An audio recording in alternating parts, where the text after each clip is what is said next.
Good afternoon, everyone, and welcome to another episode of the RK Leadership Podcast, where we empower tomorrow's leaders through the sharing of knowledge, experience, and inspiring stories. I'm your host, Rob Cameronpour, and my very special guest today is none other than Greg Watts. He's been with the Toronto Police Services for the past 25 years and a current superintendent. Before I pass it on to him to kind of do another introduction of himself, I want to take this time to say thank you so much for being with me here today, Greg. I greatly appreciate your time. I know you've got a busy schedule, so thank you again for spending time with me today. Thanks so much, Rob. It's my pleasure to be here, man. It really is. Awesome. Thank you. So why don't we get started? Why don't you tell us about your story and how you got to where you are today, Greg? Well, again, thanks for having me here. My pleasure. It's truly is an honor for me to be here and chat with you about all things leadership. My story is not super exciting. I was the son of a police officer. Nice. Who always dreamed of being a police officer. And interestingly, in my family, the rule was always you could be whatever you want to be, but you got to go to school. Right. So I went down the school route. Truly, really didn't think that it was for me, and I joined after my second year of university. I joined the police service at Toronto Police. At the age I had just turned 22, so like really, really young. And then, 25 years later, here I am. And that 25 years of policing in my career, I've been very lucky. I've been very blessed. I've had some really amazing mentors as leaders. Nice. Who've kind of guided me and kind of given me advice when I've needed it. And sometimes when I didn't think I needed it, but I really did need it. And I've been, like I said, very blessed to have reached the rank of superintendent. And right now I'm the unit commander of our communication services, which in our world is 911. Nice. So all of our 911 call takers, all of our dispatchers that dispatch officers to calls, they fall under communication services. And I'm like really, truly happy to be working with them. Excellent. So, Greg, you've spent 25 years in this industry. What have been some of the key highlights and takeaways that you've learned so far? Yeah, that's there's probably a lot, right? There's probably a lot. I think that some of the main highlights for me in my career have been all about being open and honest, right? I mean, all of the people that I look, if you say like, what do you all the mentors that you've had, what is common amongst them all? I would say that like openness and honesty has been key. And then a desire to want to be a leader and mentor, right? Like, I think that there's a lot of people out there who are leaders in different sectors, public or private for that matter. That's right. That are leaders, but actually don't necessarily have the desire to like bring up the next batch of leaders, right? And everyone that all of my highlights, all of those times, those pivotal kind of like milestones in my career, I can point them back to different people, different leaders and mentors that have really helped me and really guided me by being honest with me, right? Yeah. Sometimes it's advice that you didn't really want to hear, but it was right, crucial advice. And then, it's all up to the individual to kind of like take that and do with it what you will, right? Like Absolutely. You take it to heart or you can disregard it, right? I mean, it's all up to the individual. Absolutely. So on the flip side of it, Greg, what are some of the challenges that you've faced, and how did you tackle those challenges, and what were the outcomes of some of those? Yeah, I think this really kind of, for me, Rob, this question highlights what I think is the difference between the private sector and the public sector, right? Because in the private sector, although I think leadership essentials are the same, but I think like the leadership styles, I think maybe a little bit different, right? Mm-hmm. I think it's all about the motivation. Yes. Right. So in the private sector, it's a lot of motivation through profits, right? Through like, what's the end game? In the public sector, like in policing, there's no profits, right? In the policing, like we've got to motivate our members through like doing the right thing, right? Like value for money for the public's sake, right? Like, and for me, some of those challenges have been with regards to that, right? Like how do our leaders motivate our members? Is it through an iron kind of like fist? Yeah. Is it through fear, or is it through collaboration? And I think that within the TPS, we've seen an evolution of leadership over time. Whereas, 25 years ago when I first started, it was very paramilitary, right? When it was like, you do this and you don't ask questions why, and you did it, right? Like, right. Go and do this and you do it. And I think this new generation of individuals that we're seeing coming into the workforce are inspired differently, right? They're inspired by more of being connected to something bigger than themselves. Yes. Right. So I think as leaders, we need to evolve, especially in the public sector within a policing environment, to like be a little bit more communicative, right? Be a little bit more open and honest with all of our members to talk about the why behind things. That's right. Right. So like, I'll never tell someone to do something without explaining the why behind it. Right. Because again, oftentimes that why has a much bigger cause. That's right. Right. It's about public safety. It's about crime prevention. It's about all of these things. So when I look at, my career, I've always been like the inquisitive one, right? Like, I've always been like Donkey on Shrek, right? Like, pick me, pick me. So like challenges that I've come up against is like, sometimes you work with leaders who just don't like that, right? Who just aren't kind of like, they're just not with the times necessarily with regards to people that are asking the questions, right? Because unfortunately, sometimes people, they misinterpret someone being inquisitive with someone being insubordinate. That's right. Right. And I think that like, and the way that I've seen leadership evolve is there's a lot less of that now, right? There's a lot less of that. Like, well, why are you asking me why? Why are you asking me questions? Just go and do it. Now, I think we really do understand that we got to be a lot more communicative with our members. Right. And as leaders, like we all in policing, we all come from the same spot. We all started the same That's right. way, right? Everyone starts as a police constable and work your way through the organization, right? Some take different streams like investigative, frontline operational, administrative. And really like we need to understand where we came from so that we can relate. That's right. Right? Like all the decisions that we make, we need to be able to relate. So again, some of the challenges, right? Like I have been in meetings as a constable, sergeant, staff sergeant, where like big things are getting discussed, and like that it's not a good idea, right? Like that this is not going to work. This is not going to translate well with the front line. Yes. And I've always been that guy to be open and honest again, to like voice the opinion, because otherwise I don't think I'd be doing my job, right? So I think that's where I would say, if I think of challenges, I think of that. Yeah. So you've been outspoken, and I was like that too in my career, and it's got me in some hot water at times. But I think like what you said, you have to be your authentic self, or what's the point? 100%. And no one's gonna follow you as a leader if you're not authentic. So it's a great point. Now, Greg, you talked about the evolution over again the 25-year period, and I want to take you back to the start to now, and how society, everything has evolved. When you started the force 25 years ago, and I'm sure there was at that time discrimination against being a minority and being able to step up to leadership roles. How has that changed from the time that you started to now? Well, I mean, I think that like even terminology has changed, right? Yes. Like, let's be clear, like 25 years ago, we were a police force. Now we're a police service, right? So even that's changed, right? But even if you think about like, we always say that we need to look like the communities that we serve, right? And that's extremely important. And you're bang on. You're right. As in 25 years, the leadership of our service, it now looks like the communities that we serve, right? Like, I was born in Canada. My parents are both immigrants from Sri Lanka.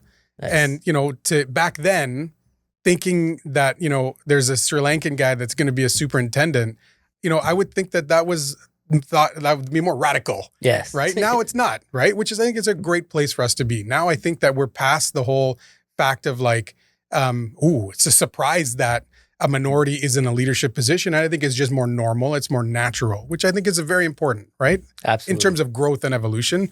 And I think even for the general public to be like just more having it normalized, I think is an important piece. Absolutely. So how do you, as a leader in the force, the services. There you go. I love it. I love it. How do you ensure that message gets passed down to the younger generation? And when you're even selecting folks, how do you ensure that everybody gets a fair chance in terms of becoming a leader? Well, I think it's all about our actions, right? Yeah. The one thing that I always tell everybody is in leadership, you're under a microscope, right? Yeah. Like when you're a leader, everybody watches what you do, right? So like, are you saying one thing and doing another, right? That's that's cracks, right? Every time that happens, there's a crack in your foundation of a leader. Yeah. And eventually all those cracks lead into people not following you, or questioning your authenticity, questioning your just desire to even want to be there. That's right. So yeah, like I think that it really comes down to our actions as leaders. Are you consistent with your fairness, right? Are you open and honest with your fairness? And are you intentional about being fair about things? And quite frankly, like, is your door only open to certain people, or is your door open to everybody? Right. And I think that becomes pretty obvious to everybody very, very quickly. So again, my approach has always been, I've got an open door policy everywhere I've worked. My door is open to whoever it is. And if somebody wants help, and if somebody wants to be mentored, and if somebody wants to be given opportunities, you come to me and I will do everything I can to make that happen. Awesome. Right. It doesn't matter who you are.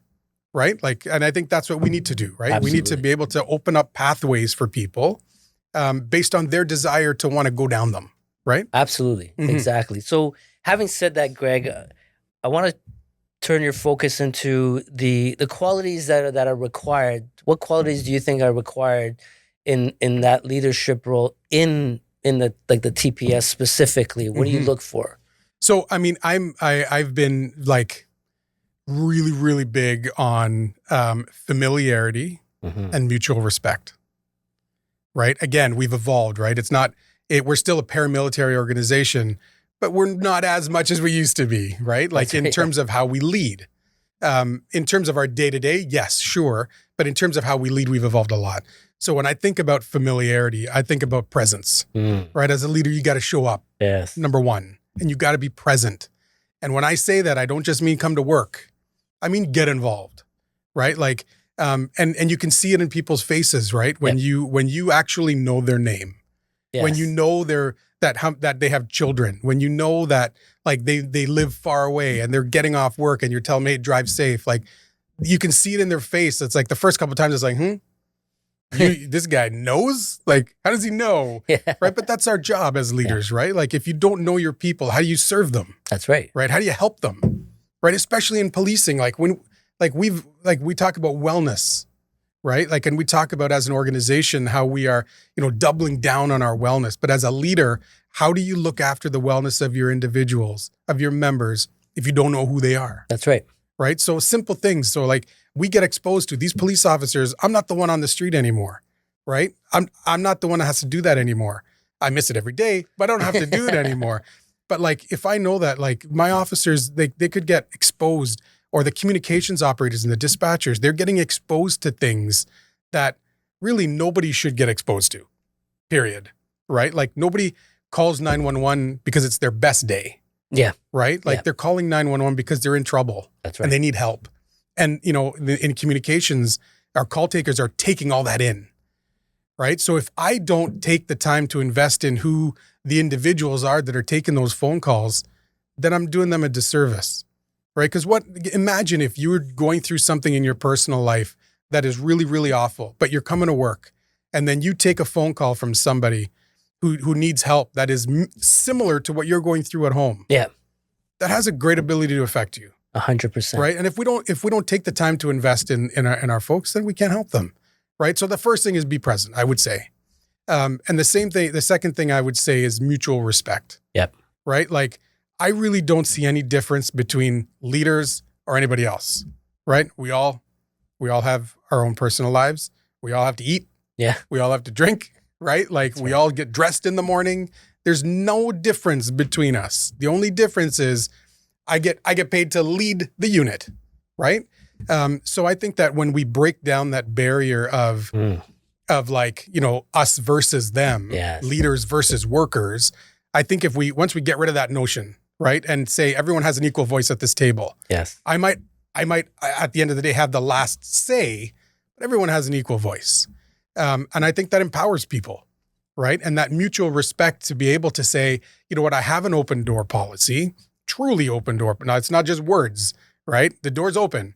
Do you feel comfortable walking in that door? Because if you don't feel comfortable walking in the door, what's the point of having the door open? That's right. Right? So by having that mutual respect, and I think that comes with the familiarity, it comes with being present, right? Because in our world, it's all about being comfortable with people. Right? Absolutely, yeah. And I think that's common in every world, quite frankly. So like if you bring yourself and you're present and you're able to relate with people on a personal level, Yep. Then the mutual respect comes, and then people feel comfortable coming and talk to you. Few people feel comfortable coming to you and bringing you problems, right? That they might have been afraid to before. That's right. Absolutely. I love the fact you talk about the mutual respect, the presence, leadership presence is so key. Mm-hmm. And I think again, a lot of the older generation style of leadership was, hey, I'm going to sit at my desk whenever you want to come talk to me or see me. And that doesn't go far because there's a lot of fear and insecurities with people. They don't want to come and ask maybe a dumb question or they don't want to seem like they're bothering you. So one of the things I changed with respect to the open door policy, as you call it, was I took that away and I said, it's time for me now to go out there and see them. I don't wait for them to come see me. I can't have that expectations. I want to, if we say we're present, I want to make sure that every morning I talk to everybody and see how they're doing. Just, gauge the environment, gauge how people are doing. And I think that's fantastic. So it's a great segue. You talked about your 911 operators. And one of the things I talk about a lot is leadership and mindset. So with mindset, doing a job like that, Greg, and I'm sure it's not an easy job, as you know, you're constantly in a negative environment, right? How do you ensure that, you talked about, I think, the well-being of those folks. How do you ensure that all this negativity doesn't impact them? Because like you said, they take all this crap in their personal life. Now they're at work listening to these sometimes horrific calls. How do you deal with their mental health? I think it comes out of lightness, right? I think it's up to us as leaders to create the environment that we want, right? Yes. So like and I'm new, right? Like I'm new at communication services. I've only been there for a few months now, but I can already see that like these individuals are like the hardest working people. And I truly believe that they have the hardest job on this service. Yes. Like I've worked on the road. I've worked in a whole bunch of different units in our organization. I really do think that our call takers and dispatchers have the hardest job in the service for a number of different reasons. So we know that, right? So how do we motivate? Yeah. Right? How do we motivate? How do we keep people inspired? That's right. How do we set the environment of like, listen, it's okay to laugh. It's okay to have fun. Yes. Right? Like, and I think that's where when I quickly do a scan of the unit, we've got leadership in the unit that are second to none, like the hardest working people. And they go out of their way to do that. Like they've been going out of their way to like, okay, let's set up some fun things for people to do, right? Let's walk around and like say hi to people and make sure that they're okay. And just like be normal, right? Be light, be airy, like joke around, right? Like I'm a big guy about temperature checks, right? Like you said earlier. Yeah. If I'm sitting, when everyone reports for duty, we call it a parade, right? So I'm on those parades when I'm in. And, the way I temperature check is, are people joking around with each other, right? What's the mood? What's the environment like? Is the platoon happy? Like, are they, talking about what they did the night before or on their days off? Are they laughing and joking around with each other? And to me, that's an important piece. 100%. Right? Because again, mindset, like one of my leaders used to always tell me that as a leader, I will never send our officers out on the road after a parade, reporting for duty with a negative thing, right? Because you leave and you take that with you. Yes. So for me, it's similar, right? Like there's no difference with our call takers and our dispatchers when they're reporting for duty. like if we end that parade on a really negative note, like that sucks. I don't want that. Who wants that? That's right. Right? Like, so what are we doing to stop that? Right? What are we doing to kind of like, yes, we have to give people bad news sometimes. But how are we mitigating that bad news with something that's good? Right? It's what another leader mentor of mine used to call like the 75-25 conversation. Right? When you got to give somebody some bad news, like it's not always bad. Right? It's not always bad. Right? So we've got to make sure that we emphasize, the 25% that may be good. That's right. Right? We got to make sure that we emphasize that because, we're humans. Everybody's a human being. And even when someone does something bad, they're not evil. Yes. Right? Yeah. They're not villains. Right? We all make mistakes. Yeah. Right? And it could be a blip. It could be an ongoing thing. Yes. But at the end of the day, we're all human beings. And human beings, I think, are propelled with positivity. Absolutely. Right? And positivity brings in other positive influence. Like, right? Like you think about like energy and the universe and all that stuff, right? We're going to get crazy now. But I think that makes a difference. 100%. Right? Like if I walk around like with a frown and if I'm like negative on everything, then my outlook on everything is going to be negative. Absolutely. But if I don't do that and if I'm positive and if I'm trying to do my best to project positivity, that could have an impact on somebody else. Yeah. Right? And I think, as a leader, that's a huge responsibility that you have is everyone's always looking up to you. And whatever mood you're in, it tends to carry down to the rest of the folks. So if you're scared of something that happens, everyone else is going to be scared below you, right? Mm-hmm. If you're worried and in panic mode all the time or in distress, people are going to, they gravitate towards that energy. 100%. So it's vital and this is why I always say you got to learn to lead yourself before others, is you got to be able to have that awareness. And when you're in that environment, you got to step it up. And I'm not saying be fake about it. Mm-hmm. There's times that, we're all emotional beings. You have to demonstrate some emotions. Absolutely. But and it's powerful. Yeah. But you have to also learn to be positive because that rubs off on people as well, right? Nobody wants to work around negative people. That's right. Right? 100%. And just a quick side story. Yeah. So one of my really close friends and like mentors who was retired recently, I'll never forget, I was a staff sergeant at the time, and he was going for his inspector interview, right? So he went through the interview process, was successful, and then him and I had a chat about what that interview was like, right? Because for all ranks, you're part of the Toronto Police Association up until staff sergeant. The moment you become an inspector and above, you're now a senior officer, right? So inspector, superintendent, staff superintendent, deputy chief, senior officers. And to become an inspector, you have to do an interview in front of the entire command, right? Like chief and deputies, and it's intimidating. So one of the questions that he was asked was a situational question, right? Like everything's going crazy. What are you going to do? And then he said, so the first thing I said is I took a deep breath and I said, I'll tell you what I'm not going to do in this situation is panic. Nice. Because I understand that if I panic, everything else is going to be panicked. Yeah. And I heard him say that and I was like, man, that's genius. That is genius. And I've used that in every, so I'm part of the incident management team. So we have a group of senior officers who get called out for major events, right? So when there's a major event in the city, we'll set up a whole command structure, and I have one of those teams. So I'm an incident commander. Nice. And every time I've sat in our command center leading an event, when things do start to go off, I always think of Peter in my head saying, I won't panic. And I stop, I'll take a breath, and I tell myself, no need to panic. Yeah. No need to panic. And then we deal with it. That's right. Right? We deal with it in a calm, planful manner. Right? Yeah.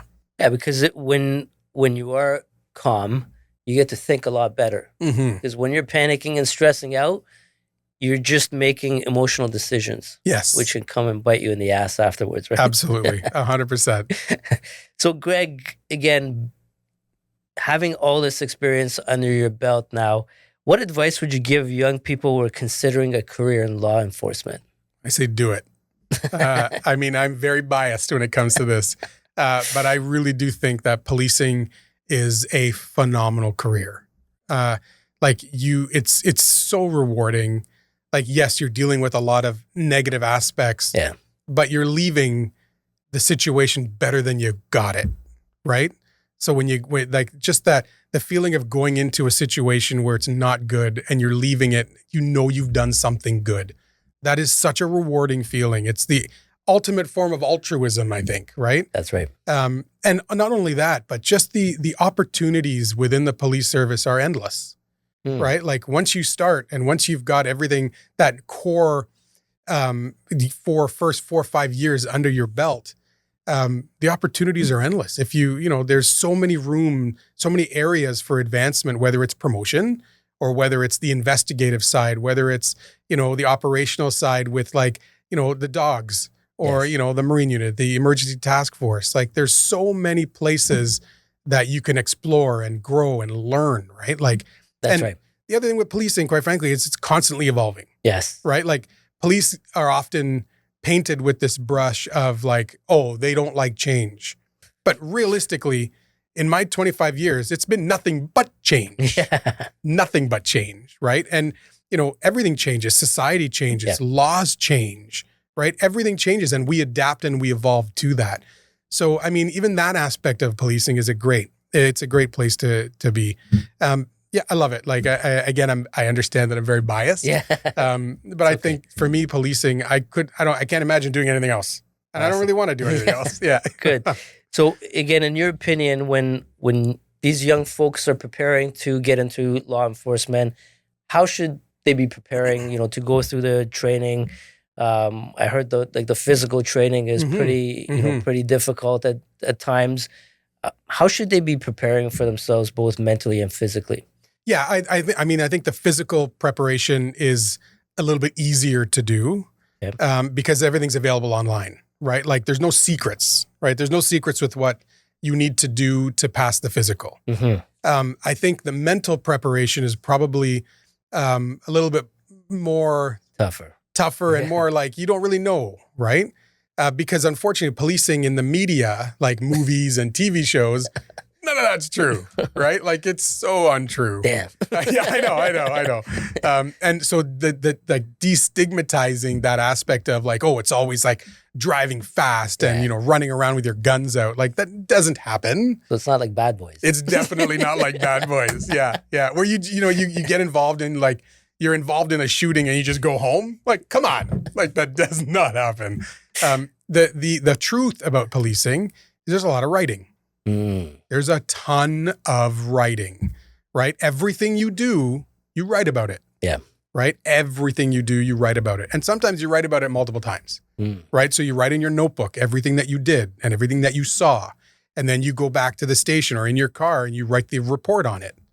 And that goes to the investigative team. So for the investigative team to actually do what they need to do, you got to make sure that report, that occurrence is filled out properly and has all the proper information in there that they need to investigate it.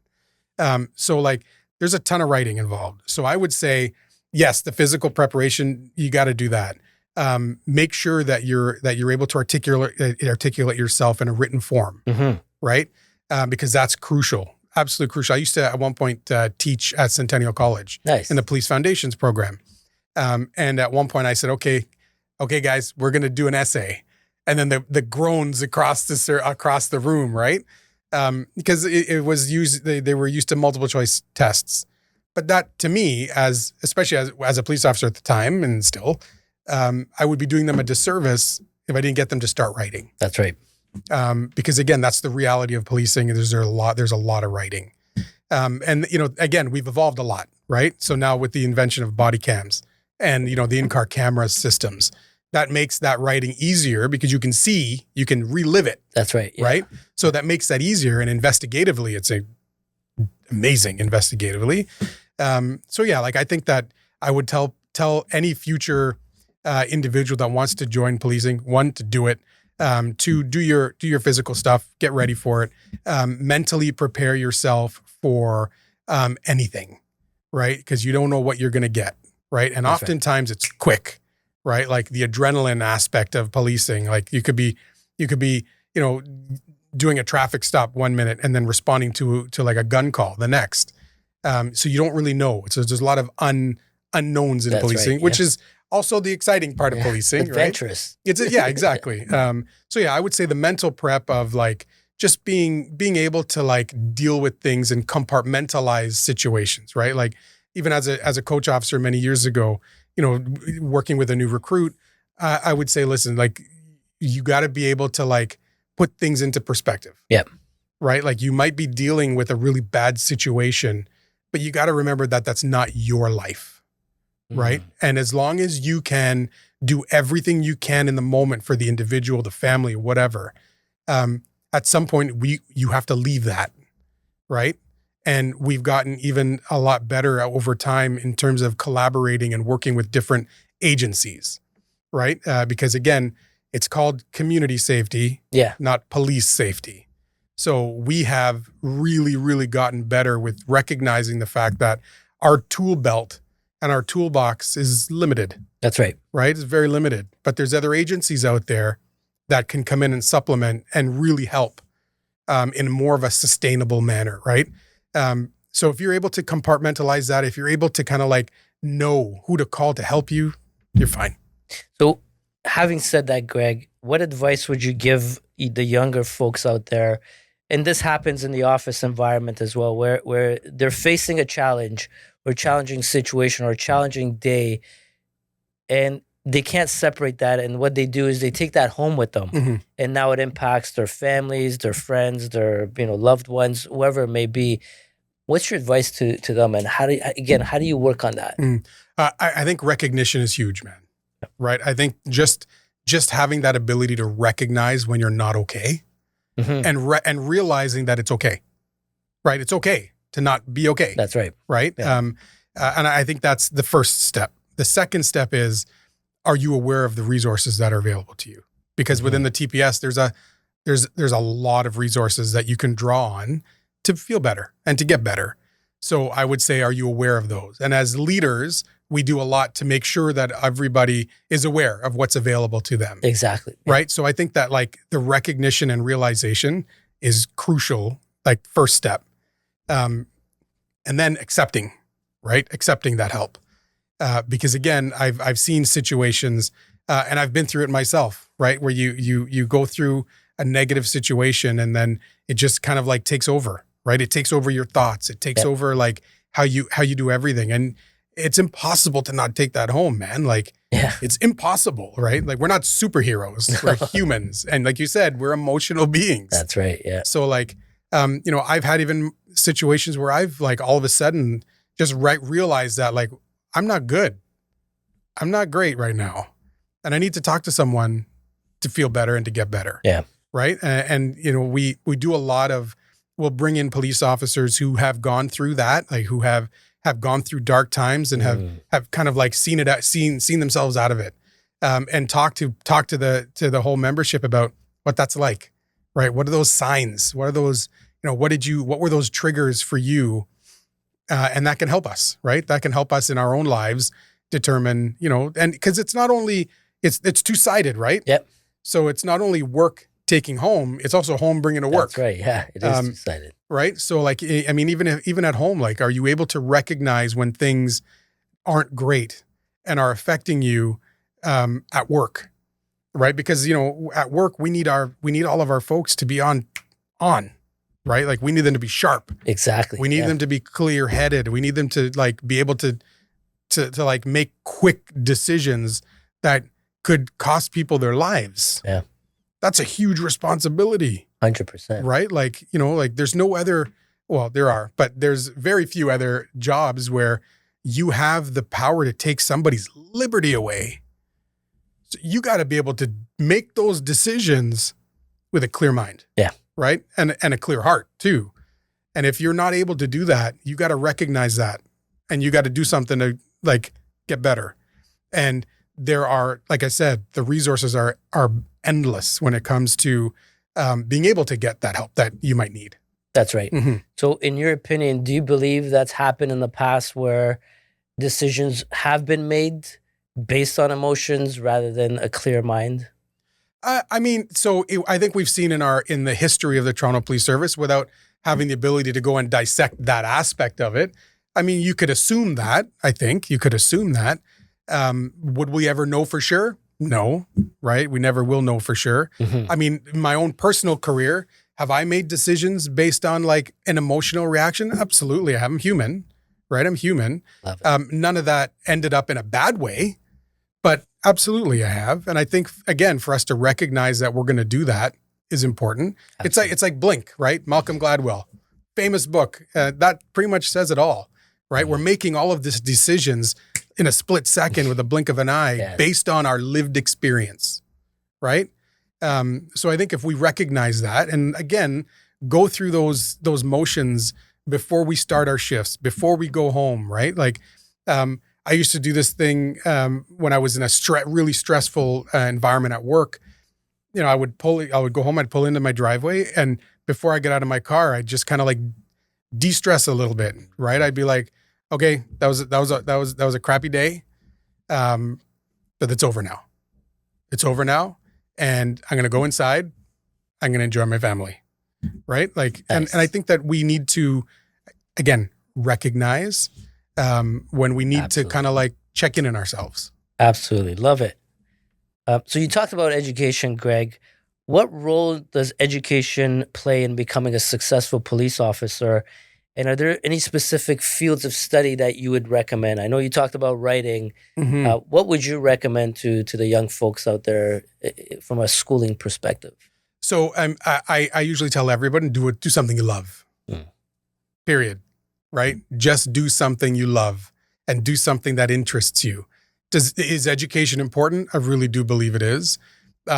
Which is interesting coming from a guy who doesn't have a degree, right? But I do think it's crucially important because it allows you to think differently, right? It allows you to be inquisitive. It allows Mhm. you to like, probe things in different ways. And there's lots of like courses that are specific to gearing you into policing, but I don't think that's not the only way, right? So like I find a lot of people will take police foundations in different colleges, and they're amazing programs. And they definitely will help you and set you up for a career in policing, but it doesn't guarantee you a career in policing. That's right. Yeah. Right. So although I think those are amazing programs, they're not the only programs, right? If that's what you want to do it. But if you enjoy criminology, if you enjoy anything for that matter, do it. Awesome. Right. So it doesn't have to be a specific set study. Okay. No, I don't think so at all. I think you do something that you love and that interests you. And that, like, again, I'll look back on my own life. Yeah. So I always knew I wanted to be a police officer.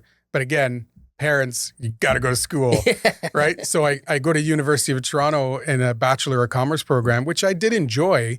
But was my heart in it? No, it wasn't in it, right? My heart was elsewhere. And I followed my heart and got there, Nice. right? I was very lucky. Nice. To have been able to kind of like achieve that dream and get that goal crossed off the list. Yeah. So that's why I say do what you love, because if I had gone into a program that, I really, really loved, maybe I would have finished it. I don't know. So you followed your father's footsteps. Mhm. Is that what you really wanted to do deep inside your heart? Or were you kind of forced into, like a lot of us were told, you got to do this, you got to be this? No, I mean, I was really lucky, man, growing up. Like, my dad was a police officer, retired as a staff sergeant, but Nice. never would talk about policing at home, ever. And whenever I would ask him about it, he would just he would like deflect it, right? Mm-hmm. So there was never that expectation of you will do this or you will do that. Not ever. Awesome. Not ever. But for me, like being like going into work with him and just kind of like as a young kid, seeing all of that, right? And then as a young adult, being at University of Toronto when he worked at headquarters, kind of like visiting him on a lunch break or whatever, and just kind of seeing the collegiality and the camaraderie of policing. I was like, I like that, right? That speaks to me. And that's huge because like policing is a family. Yeah, absolutely. Right? Whether you're on a platoon, whether you're, in communications, like everyone works together in a way that is really, really unique, I think, across different, sectors. Yeah. Right? Absolutely. So again, I'm assuming your father was your mentor and your hero in a way. Now that you're a father and I'm sure you're a hero and a mentor to your daughter. What's your message to parents out there who, who have kids, and how do they mentor their kids? And I know there's a lot of parents being busy at work all the time, and having to work as a part of life. We all have to do that. What's your message in that sense in terms of mentoring and being there for your kids? How important is that? Well, I mean, I think it's crucial, right? I think it's like number one, right? In my life, number one will always be my daughter, Samantha, period, Nice. right? Everything else is secondary as far as I'm concerned. And I think it comes back to like general leadership, right? It's about presence. Like, are you present? Yes. And I ask myself that all the time, right? And because like full-time jobs and parenting will conflict, right? So like, how am I balancing my ability to be present with Samantha and being able to do my job, right? And there's been times where I've had to say no to things from work, right? Like, nope, not doing that right now. It's family time. And I stress that with all the units that I've worked at in terms of like, your family comes first, and I will always help you with anything you need. Amazing. Right? Like, if we need to get things done, but you have a family thing that you got to do, we can figure it out, right? We'll figure it out. Take care of your family, number one. Awesome. And I mean, like for me with my daughter, I tell her on the regular, you be whatever you want to be. Amazing. That's the beauty of the country that we live in. It's the beauty of our society. Everything is based on you can be whatever you want to be. And I'll do everything in my power to help you on that path. What I struggle with, admittedly, is like paramilitary organization for 25 years, right? And then, I have to often recognize that, oh, she's 9, right? She's 9, right? Fast. Yeah, exactly. Right. Like, so, I mean, just yesterday, her and I went to the CNE. Nice. Right. So like, we're walking around and she wants to do everything. And I'm like, okay, we got to do this. We got to do this. We got to do this. We got to do this. And she's like, okay, daddy, but like, can we do this? And I had to like, be like, yes, we can. We don't have to be so regimented. Yes. Right. Yeah. Yeah. That's awesome. So does she want to become a cop? She actually wants to become a veterinarian. Oh, nice. Which is amazing. Okay. Yeah. Amazing. Awesome. So I want to talk about core values a bit, Greg. Mm-hmm. So what core values should guide every police officer in their work? And how do these values shape the culture within the Toronto Police Service? So I'm gonna take us back a couple years, right? Like we have a list of core values and core competencies in the Toronto Police Service, and they're crucially important. When I started on the job, we had a set of core values that was fairness, teamwork, respect, a positive attitude, and honesty. And for me, and integrity, sorry. So honesty, integrity, fairness, teamwork, positive attitude. And to me, those things, I still remember them to this day, right? Like they're ingrained in my head. Yes. And I ask myself every day, is that what I'm doing? Right? And it's not, and for us, because, a lot of people don't realize that police officers are governed by a whole different different laws, legislation that nobody else is, called the Police Service, now the Community Safety Policing Act, but used to be the Police Services Act. That governs police officers in how we act on and off duty. Mm-hmm. So for us, core values, it's not just about when you're at work, it's your life, right? Are you living those core values every single day? Absolutely. And again, positive attitudes, it's one of them, right? Until we change them into our core competencies, which it covers all of those things just in different buckets. That's right. But when I think positive attitude, that's what I think about like every day, right? Like, am I having a conversation with someone, and is it positive? I might have to deliver a negative, thing, but can I do that in a positive way? Awesome. So again, you talked about integrity, honesty, and things like that. Now, we know from a public perception, sometimes that's seen differently, and not just in Toronto. I'm talking about globally. Mm-hmm. How do you guys deal with that internally, and how do you ensure that, again, we change that focus and we change that perception of the communities and them looking in that are not seeing some of those values? Yeah, I think it's hard as an individual, right? Like it's hard as an individual who, and I can definitely speak for the vast majority of police officers who come to work every day, not just police officers, but communications operators, dispatchers. Absolutely. They come to work every day wanting to make a difference. Yes. Right? Wanting to do good.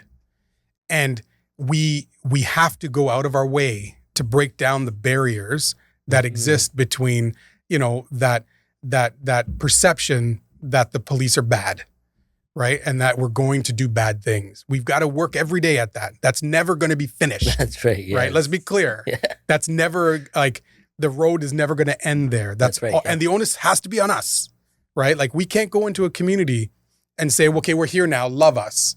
It's actions, man. Like, it's deeds, right? Like, what are we doing when we're there? So, like, again, mutual respect and familiarity, right? So, like, if I go into a community and if I'm in my uniform, we have to recognize that could itself be a barrier.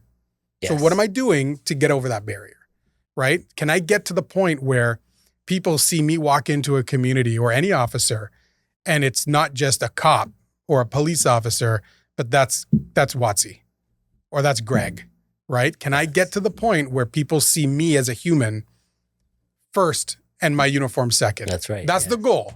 For me, that's every unit that I've led. That's what I tell people.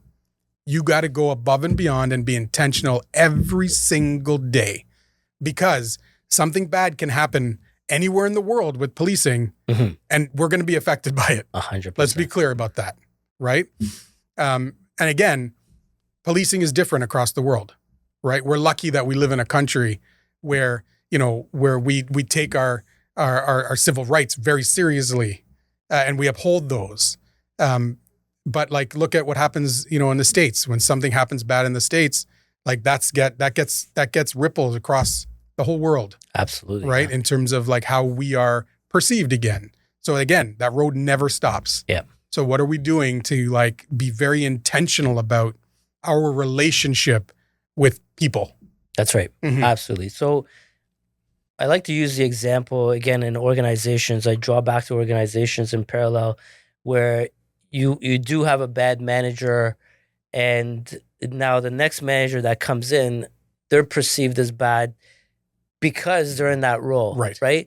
So in reality is you can't paint everybody with the same brush. And just because there's one bad apple somewhere, it doesn't mean everyone else is like that. Right. And I think you guys have one of the most difficult jobs, to be honest. And you take risks every day, and you're putting your life in danger on a daily basis to protect the communities.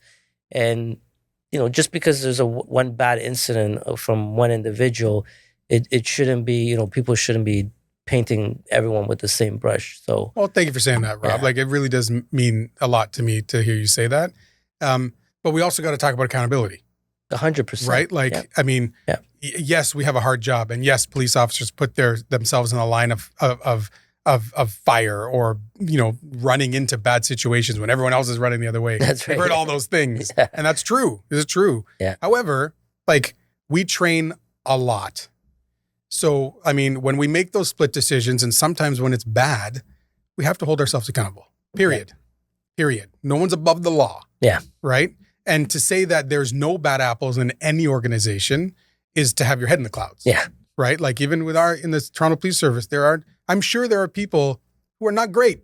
Yes. But we put a lot of time and effort into finding them, right? And weeding them out and holding them accountable. And as leaders, like, that's part of our job, right? Part of our job as leaders is to hold people accountable. 100%. Because the vast majority of people want you to, right? They see everything. Oh, yes. Right? Yeah. And they see if someone does something that's not good and the leader doesn't do anything about it, that's a huge crack in your foundation of leadership, right? Yeah. Like, so you do something about it, you do the right thing. Everyone sees that and they appreciate it. They might not say anything to you, right? But they appreciate it. Yeah. You're in the public eye, so 100%.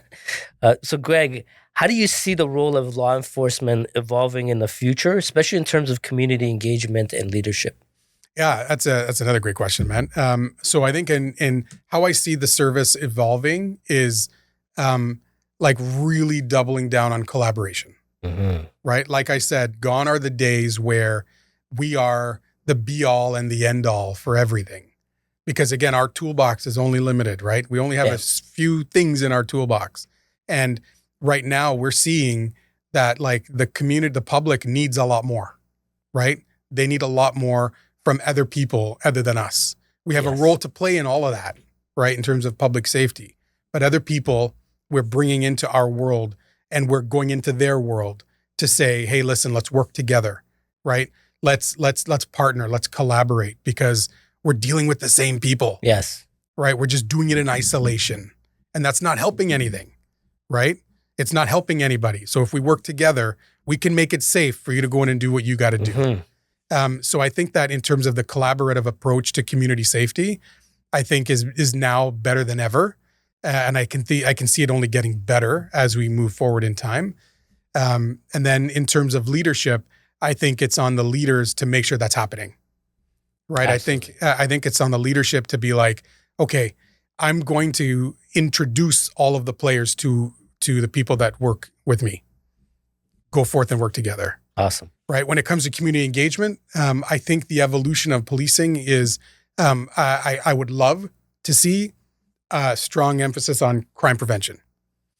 I think that, we should be a little bit more intentional in how we are working to prevent things from happening, right? And then with community engagement, look at our neighborhood officer program, right? Our neighborhood officer program is very successful. And that's because the neighborhood officers out there people can see the human before the uniform. That's right, yes. Right? Like prior to being at communications, I worked at 42 Division in Scarborough. Nice. And we had neighborhood officers there that were phenomenal, right? Like phenomenal individuals who really invested themselves into the neighborhoods that they serve so that they would walk through and they would know everybody and everybody knew them. To me, that's the goal, quite frankly, right? Like that's also prevention, right? Like again, familiarity, mutual respect. To me, that's the foundation of community engagement, which all of this other like positive byproducts will come from that, right? People will be they might be more comfortable reporting things to you. Right? They might be more comfortable telling you things preventatively, right? 100%. If someone knows something's going to go down, they might feel comfortable telling you about that, right? Like, so I think that's the key for me is crime prevention. And that starts with relationships. Absolutely. Awesome. So Greg, if you were to give advice to the future generation of law enforcement, what would that piece of advice be? The future of law enforcement, I would say, do everything with an open mind, right? Do everything with an open mind and an honest heart, quite frankly. And don't be afraid, right? Don't be afraid to ask why, right? We train our members to ask why. That's right. We train them in an operational sense to ask why and what and how.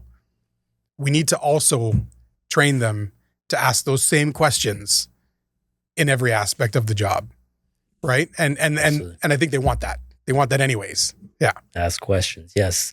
Awesome. So what legacy would you like to leave behind as a Toronto Police, in the Toronto Police Services?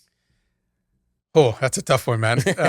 I've been so lucky, man. I've been so blessed to have worked with the best people ever who have given me space to do things, right? Like, in terms of a legacy, I would like if, years from now and someone said, hey, what do you think about Greg Watts or Watsy, as everyone calls me? Yeah. What do you think about Watsy? If they started that thought process with a smile, I'm happy. Good. I'm happy, man. Like, again, if I can leave the service in a better place than when I got here, and I feel confident that I have, and if I can leave this service having kind of like mentored and helped as many people as I can. Amazing. Then I'm a happy guy. I'm a happy guy. Awesome. Yeah. Well, I'm sure that'll definitely be your legacy, Greg. So before we end the show, we've come to this segment where I called rapid fire questions. Oh boy. So I'll be shooting some questions. So first thing that comes to mind, Greg, and let me know when you're ready to go. Go, let's go. All right. What's the best advice you've ever received in life? Okay, this is a good one. This is a good one. All right. The best advice I've received, and this is going to be super contradictory. No problem. We love that. But it is stop caring so much. And what I mean by that is not to not care, but really understand your scope of caring. Yes. Right? Like, you can work to change mass structures, and you can do that work. Yes. And you can care about that, but you got to recognize that sometimes it's not going to all work out. Right? So within my scope now, I care a lot. Like I give my heart and soul to where I am. Yeah. Every single day. And I care like you wouldn't believe. But I also now have the ability to recognize what I shouldn't care about. Having those boundaries in place. Boundaries. You know what I mean? Amazing. Yeah. Yeah. All right. So Greg, how can we help make improvements in the communities we live in? Get involved. Right? Get involved. We really, really, really cannot do our job alone. Period. Again, community safety, not police safety, right? Yes, that's right. And that means police and agencies, but it also means individuals. So like there's all kinds of ways that you can get involved, and you can volunteer.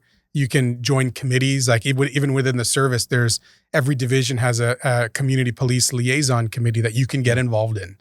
So many of these agencies within the city have ways that you can get involved in. So get involved, I would say. Awesome. What's the most difficult emotion to control as a leader? Anger.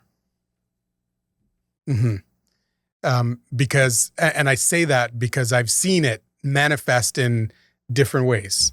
I've seen anger in leaders manifest in a way that is not good. Yes. Right? That results in yelling. It results in belittling. It results in like a kind of like a bullying behavior. That's right. And again, I tell everybody within our organization, we're rank based. If I have to go around telling everybody I'm the superintendent, then I'm failing as a leader. Yeah. Period. Absolutely. Right? So in an anger situation, that could flare up, right? I'm the boss. Wrong, right? I've also seen anger manifest itself in beautiful ways, right? Where people have the ability to take a step back, to breathe, and dissect the good from a situation. That's right. And focus on that and correct the negative, right? In a positive way. So yeah, I think anger is the one thing that, like, in happy times, everybody's happy. Yes. Right? In bad times, when things are going bad or when things get off kilter, I think that's when people kind of like could resort to anger. Yes. And it manifests itself in sometimes not great ways. Absolutely. Awesome. What's the one word that describes Greg best? Oh my gosh. The one word that describes Greg best. I would say positive. Yeah. Right? I think that if you ask a lot of people about me, they would be like, he's a happy guy. I can see that. And I hope that's the case. Yeah. Definitely looks like it. So Greg, where can people find you? Okay, they can find me online. I'm on Instagram, Facebook, LinkedIn at Watsy 7626 WATTSY 7626 on all the social media platforms. You can also reach me on email with my work. It's very simple. It's gregory.watts@torontopolice.on.ca. And then my number at work is 416-808-8801. So I'm accessible to whoever needs anything. This number is going out there, Greg. Put it out, buddy. I'm gonna call you 24/7. Yeah, put it out. I need help, Greg. Yeah, I got you, buddy. I got you. Awesome. Thank you so much again for spending this time with me, and I greatly appreciate you sharing the stories, your knowledge, and your expertise, Greg. And I'm sure the audience out there will greatly appreciate this. For those tuning in, thank you so much for joining us today. And we'll hopefully see you in the next episode. If you've got any questions for Greg, drop it in the box below. Or you can contact him directly. You got his phone number now. And if you like this episode, follow or subscribe. And we'll see you in the next episode again. Thank you very much, Greg. I greatly appreciate you joining me today again. Well, Rob, thank you, my friend. Thank you, buddy. Thank you for doing this, right? You never get enough leadership. Examples, stories, all that stuff. So thank you. Thank you for being a leader in this space. Thank you, buddy.